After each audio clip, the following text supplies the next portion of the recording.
مصطفى مصطفى اللهم صل متبع للصفا. قال رضي الله عنه: لا تثبت الدعاوي بالأقوال حتى تقوم بإثباتها البينة من الأفعال والأعمال. لا تثبت الدعاوي, tidaklah sabit. Ad-da'awi satu dakwahan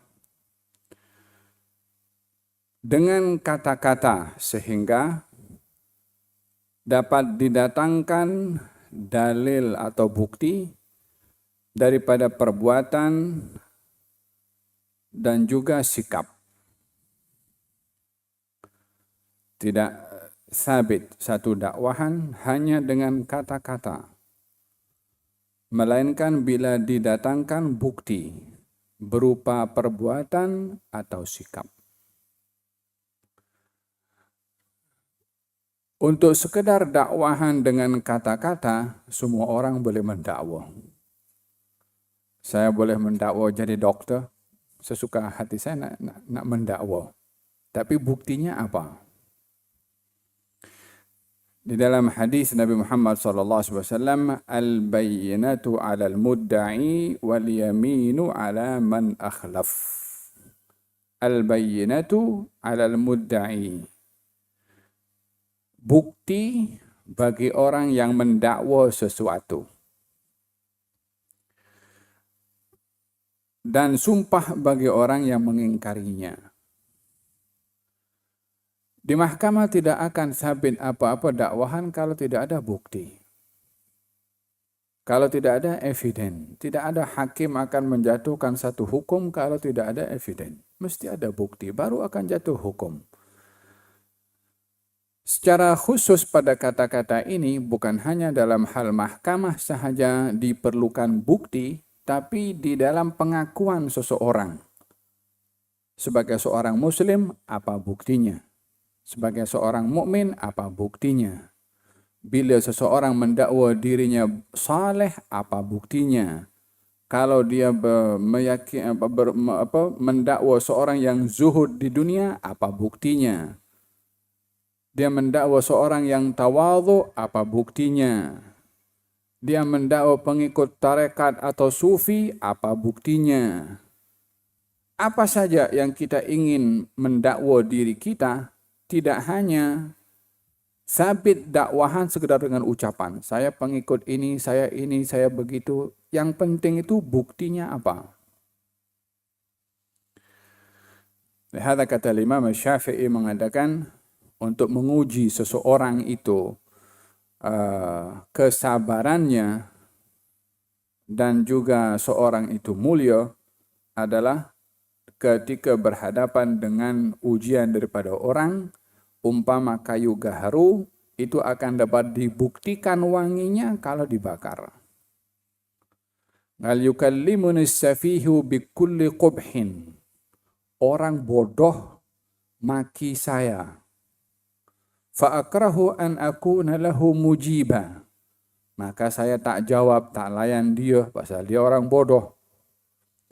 Yazidu safahatan wa azidu izza. Dia bertambah bodoh dengan kata-katanya, saya bertambah mulia dengan tidak melayan kepadanya. Kal'ud yazdadu bil ihraqi tiba. Umpama kayu gaharu akan nampak wangi kalau dibakar. Seorang boleh mendakwa saya seorang penyabar. Tapi kalau diuji, adakah dia bersabar atau tidak? Dan dengan demikian kata-kata ini mengajak kepada kita untuk membuktikan apa yang kita dakwa. Buktinya itu berupa apa? Berupa perbuatan. Berupa sikap. Kalau kita seorang yang mukmin, apa buktinya? Apakah definisi mukmin itu? Al-mu'min man aminahun nas. Orang beriman, orang lain selamat daripada bahayanya. Adakah kita sudah beriman dengan menjadikan orang lain selamat daripada bahaya kita? Lisan kita, tangan kita, kalau komen, ataupun hati kita dengan buruk sangka kepada orang. Oh, ya ayyuhalladzina amanu ijtanibu katsiran minadh-dhanni inna ba'dadh-dhanni itsmun. Hai orang-orang beriman, jauhi banyak prasangka. Sesungguhnya sebagian prasangka itu dosa. Yakni prasangka yang buruk. Kalau yang dilarang prasangka buruk, yang digalakkan prasangka yang baik. Seorang terima SMS. Bila SMS-nya pukul 1:30. Hari apa? Hari Jumat. So kita kata ini yang SMS tak sholat Jumat ya. Mana boleh SMS pukul 1:30 tema khatib di atas mimbar menyampaikan khutbah. Ini orang tak betul, tak sholat Jumat. Kalau dia sakit, kalau dia berada di luar negara yang timingnya beza dengan kita punya time, kan boleh berlaku juga. Kenapa hanya satu saja takwilan tuh? Berbandingkan beberapa kemungkinan yang boleh berlaku kepada orang itu. Dengan demikian, orang lain selamat daripada bahaya dirinya, bukan hanya lisannya, bukan hanya tangannya, tapi juga hatinya. Seorang sahabat Nabi SAW bernama Harithah.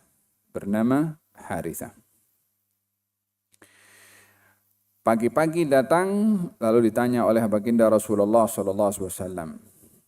Kaifa asbahta ya Harithah? Katanya, wahai Harithah, bagaimana keadaanmu pagi ini? Katanya, asbahtu mu'minan billah. Saya pagi ini sebagai seorang yang beriman kepada Allah. Dia mendakwah. Ditanya apa kabar? Dia kata, saya sebagai seorang yang beriman. Kabar saya hari ini, saya seorang beriman. Maka Nabi tanya, katanya, inna likulli haqqin haqiqah, fama haqiqatu imanik. Setiap kebenaran itu ada buktinya. Kalau kamu mendakwa sebagai seorang beriman, apa buktinya? Supaya kita tidak hanya mengaku dengan kata-kata saja, siapa saja boleh mengaku dirinya dengan sifat-sifat yang dia inginkan, tapi buktinya adakah dakwahan itu betul atau tidak. Kalau tidak, dia akan ditipu kepada diri sendiri dan dia tipu orang lain dengan dakwahannya. Nabi tanya, "Fama haqiqatu imanik?" Apakah tanda iman kamu? Buktinya itu apa? Katanya, "Ya Rasulullah, azabat nafsi anid dunya." Saya ini tak lagi cenderung rakus kepada keduniaan. Yani saya menghindarkan diri daripada keduniaan ini. Fa ashartu laili, maka saya hidupkan malam saya dengan qiyamul lail. Wa adma'tu nahari, saya jadikan diri saya haus, lapar di siang hari, berpuasa. Wa ka'anni anzuru ila ahlil jannah kaifa yatazawaruna fiha. Saya seakan-akan lihat penghuni syurga mereka saling berziarah satu dengan yang lain. Wa ila ahlin nari kaifa ta'awawna fiha, dan saya melihat orang di neraka bagaimana mereka kesakitan dan berteriak. Syurga belum ada penghuni, neraka pun juga belum ada penghuni, namun sifat penghuni syurga dan neraka ada di dalam Quran. Oleh kerana sifat mereka ada, seakan-akan sudah wujud di syurga ada penghuni dan di neraka pun juga ada penghuni, walaupun belum berlaku. Tapi gambarannya sudah ada di dalam Al-Quran. Katanya, seakan-akan aku melihat orang-orang di syurga sedang menikmati, orang-orang di neraka sedang kesakitan, dan Faka'anni anzuru ila arsyil rahmani bariza. Seakan-akan saya melihat arasnya Allah itu jelas di hadapan saya.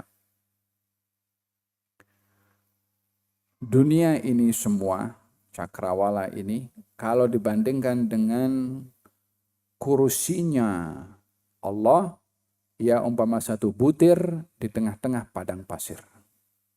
Bukan bumi, alam ini. Dan kursinya Allah bila dibandingkan dengan arasnya Allah umpama satu butir pada padang pasir. Jadi besarnya ini semua macam satu butir. Kita ini di mana boleh dilihat? Kecilnya manusia ini dibandingkan dengan ciptaan Allah yang luar biasa ini.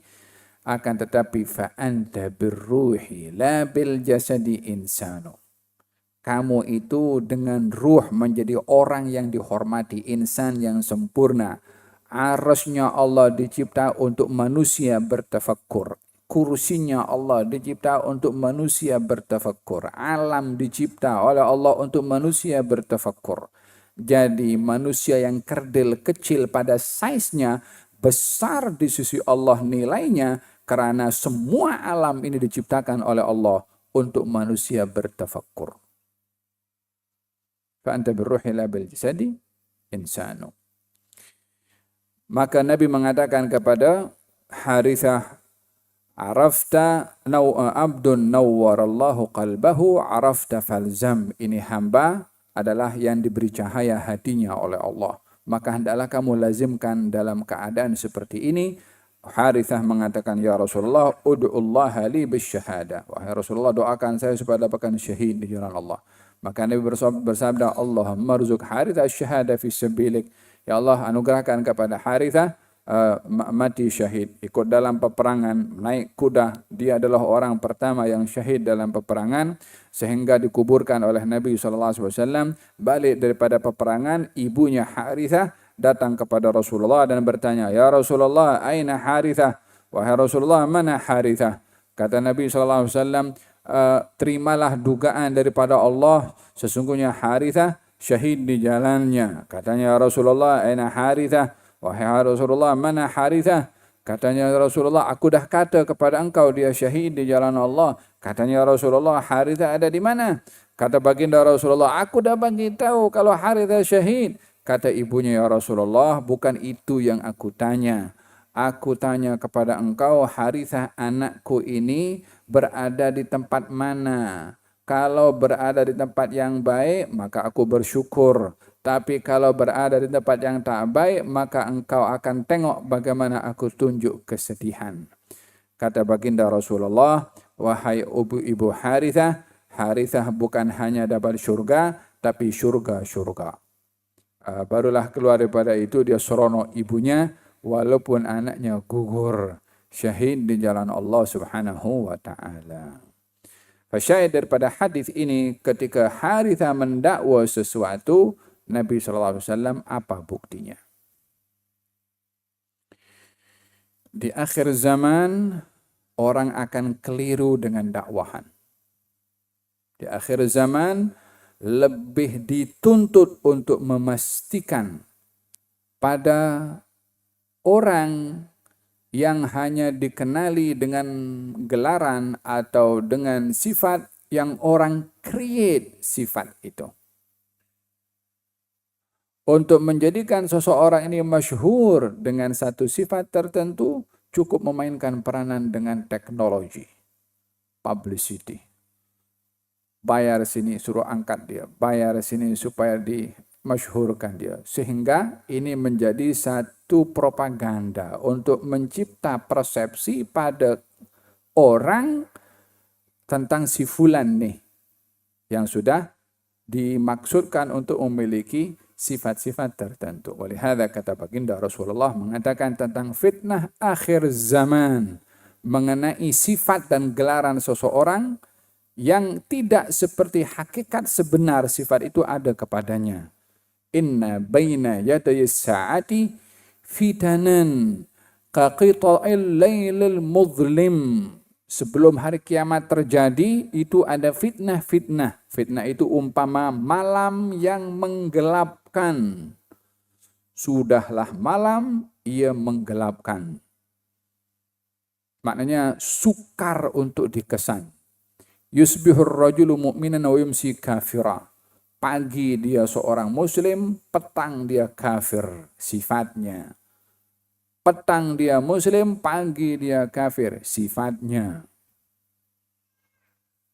Yabi'u dinahu bi'aradin minad dunya, menjual agamanya hanya sedikit daripada keduniaan. Wa fil hadis, katanya baginda Rasulullah bersabda, inna baina yaday sa'ati sanawatun khadda'at. Sebelum hari kiamat terjadi akan berlalu tahun-tahun yang menipu. yakni orang tertipu. Yakni bukan tahun itu menipu, karena banyaknya penipu sehingga tahun itu dipenuhi dengan penipuan. Maksudnya ramainya orang yang tertipu. Macam mana? Gal yukadzab fiha as-sadiq wa yusaddaq fiha al-kadhib. Yusaddaq fiha, yukadzab fiha as-sadiq. Yang jujur dikata penipu. Yang penipu dikata jujur. Jadi neraca untuk menimbang kejujuran dan juga penipuan sudah keliru sehingga orang itu tak tentu arah. Ini orang ini jujur ke tak jujur, karena orang kata jujur tapi ini penipu. Sebaliknya dikatakan ini orang penipu tapi dia jujur. Liability yang dikenakan kepada seseorang, sehingga dengan adanya propaganda seperti ini terbentuklah satu persepsi. Walaupun hakikatnya tidak seperti apa persepsi yang dibentuk.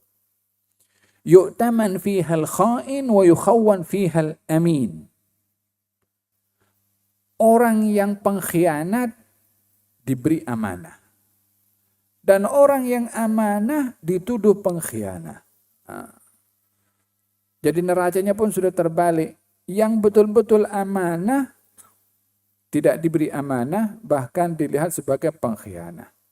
Yang pengkhianat tak selayaknya mendapatkan amanah, justru dikata dia sebagai seorang yang amanah. Jadi keliru yang berlaku tentang kejujuran dan juga amanah. Dengan demikian, tidaklah dakwahan itu sabit hanya dengan kata-kata, melainkan dengan bukti melalui perbuatan atau sikap. Seorang, kata Syekh di sini ada pensyarah kata-kata ini, mendakwa, seorang mendakwa dirinya sufi. Ada orang mendakwa sufi. Bahkan saya seorang yang bertasawuf, saya seorang yang bertarekat, saya seorang yang berpegang kepada suluk. Apa buktinya dia sufi? Apa itu definisi sufi? Sebahagian orang mengatakan sufi itu orang yang tunjuk keramat. Sufi itu orang yang dia zikirnya musik gerak-gerak macam tuh. Sufi itu orang yang menghabiskan waktu di masjid tak kerja. Sufi itu orang yang tak mau terlibat di dalam jihad fisabilillah sebab fokusnya kepada masjid, mihrab, zikir, iktikaf saja.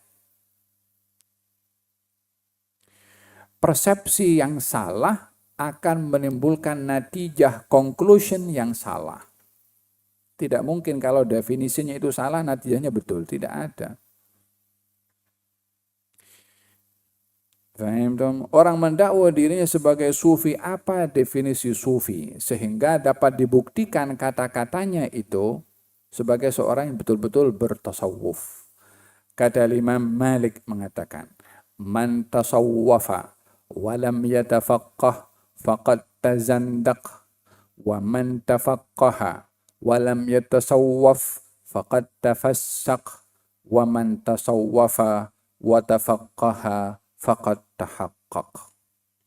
Orang yang bertasawuf tapi tidak belajar fiqh, dia boleh jadi zindiq. Orang yang dia belajar fiqh tidak bertasawuf, maka dia boleh jadi fasik. Siapa orang yang dia belajar tasawuf dan berfiqh, maka dia seorang yang berhakikat. Yani paham betul agama itu. Dengan apa? Dengan apa maksudnya tasawuf? Orang bertasawuf tidak berfiqh. Belajar tasawuf tapi tidak belajar hukum hakam. Maka dia akan menjadi seorang yang zindiq. Zindiq ini lebih teruk daripada orang fasik. Seperti orang bertasawuf. Katanya apa? Dia bertasawuf, dengan memahami tawakal kepada Allah Subhanahu wa taala atau memahami Al-Qur'anul Karim tanpa dia belajar. Dia kata ada orang dulu bertasawuf tapi tak belajar fiqh. Saya kena meninggalkan daripada hal yang diharamkan oleh Allah, yaitu zina. Tapi dia ada nafsu. Bagaimana? Dia beli keledai dan berzina dengan keledai. Untuk mengelak daripada berzina dengan manusia, hukumnya haram. Kalau dengan keledai, dia mendakwa sebagai seorang tasawuf, tapi dia buat yang seperti ini. Apa sebabnya? Tidak belajar fiqh. Ada orang yang dia bertasawuf, tapi tidak belajar fiqh. Seperti orang yang dia mendakwa dalam Quran dikatakan aqimis salata lidzikri, tunaikan salat untuk ingat pada aku. Intinya dalam salat ingat pada Allah. Walaupun tak payah i'tidal, tak payah takbiratul ihram, tak payah wudu, tak payah menghadap kiblat, kita pejam mata saja ingat kepada Allah, khalas, kita sudah salat. Kononnya bertasawuf, ini jadi zindiq. Apa sebabnya? Belajar tasawuf tapi tidak belajar fiqh. Ada orang belajar fiqh tapi tidak mau tasawuf, benci tasawuf, tak mau tasawuf. Belajar fiqh tapi dia riya. Belajar ilmu tapi dia takabur. Belajar ilmu tapi dia sombong. Ada orang di zaman Nabi SAW namanya Dzul Khuwaisirah. Dia tahu fiqh, sembahyangnya dijaga, wuduknya dijaga. Tapi satu hari dia masuk dalam majelis, dalam hatinya mengatakan, aku yang terbaik daripada semua ini. Dia masuk, kata Nabi mengatakan, aku nampak muka engkau ini karena tampar syaitan. Dia baru berwuduk, dia basah wajahnya dengan air wuduk dan dia pergi salat. Fiqhnya belajar, tasawufnya tak belajar. Hatinya penuh dengan sifat sombong. Tasawuf itu kan ilmu hati. Fiqh itu ilmu zahir, ilmu syariah untuk mengukur ibadah kita sah atau tidak. Tasawuf itu ilmu hati yang dipandang oleh Allah Subhanahu wa taala. Nabi mengatakan aku nampak muka engkau kena tampar pada syaitan. Dengan apa? Dengan sombong tadi. Itu Dzul Khuwaisirah sudah ditegur macam tu oleh Nabi, dia tidak insaf, dia bangun, dia tinggalkan Nabi, dia sholat di situ. Ini ditegur oleh Nabi, Nabi yang tegur, tak mau insaf. Dia sholat tuh belajar daripada siapa? Dia tahu fiqh, tapi tak belajar tasawuf. Maka dia boleh jadi fasik. Tapi yang belajar tasawuf, belajar fiqh, baru dia orang yang betul-betul berhakikat dalam berilmu. Fahim dong? Jadi kena dua. Pengakuan belum cukup tanpa dibuktikan. Kata Abu Yazid Al-Bustami, kalau kamu nampak orang berjalan di atas air atau di atas udara, jangan kamu percaya dulu hatta pakai apapun dia. Timbang dulu perbuatannya dengan kitab dan juga sunnah. Kalau bertentangan jangan tertipu. Kata kalau orang berjalan di atas udara, burung pun boleh terbang juga. Orang berjalan di atas air, ikan dalam air. Mana lebih hebat? Kalau nak berjalan destinasi yang jauh dengan pergerakan yang cepat, syaitan lagi cepat daripada hujung ke hujung dalam sekelip mata. Bukan itu ukuran kepada seorang itu betul-betul mulia di sisi Allah, melainkan dengan perbuatan dan bukti imannya dapat dibuktikan. La tathbut ad-da'awi bil aqwal hatta taqum bi itsbatiha al-bayyinatu min al-af'ali wal a'mal. Naam.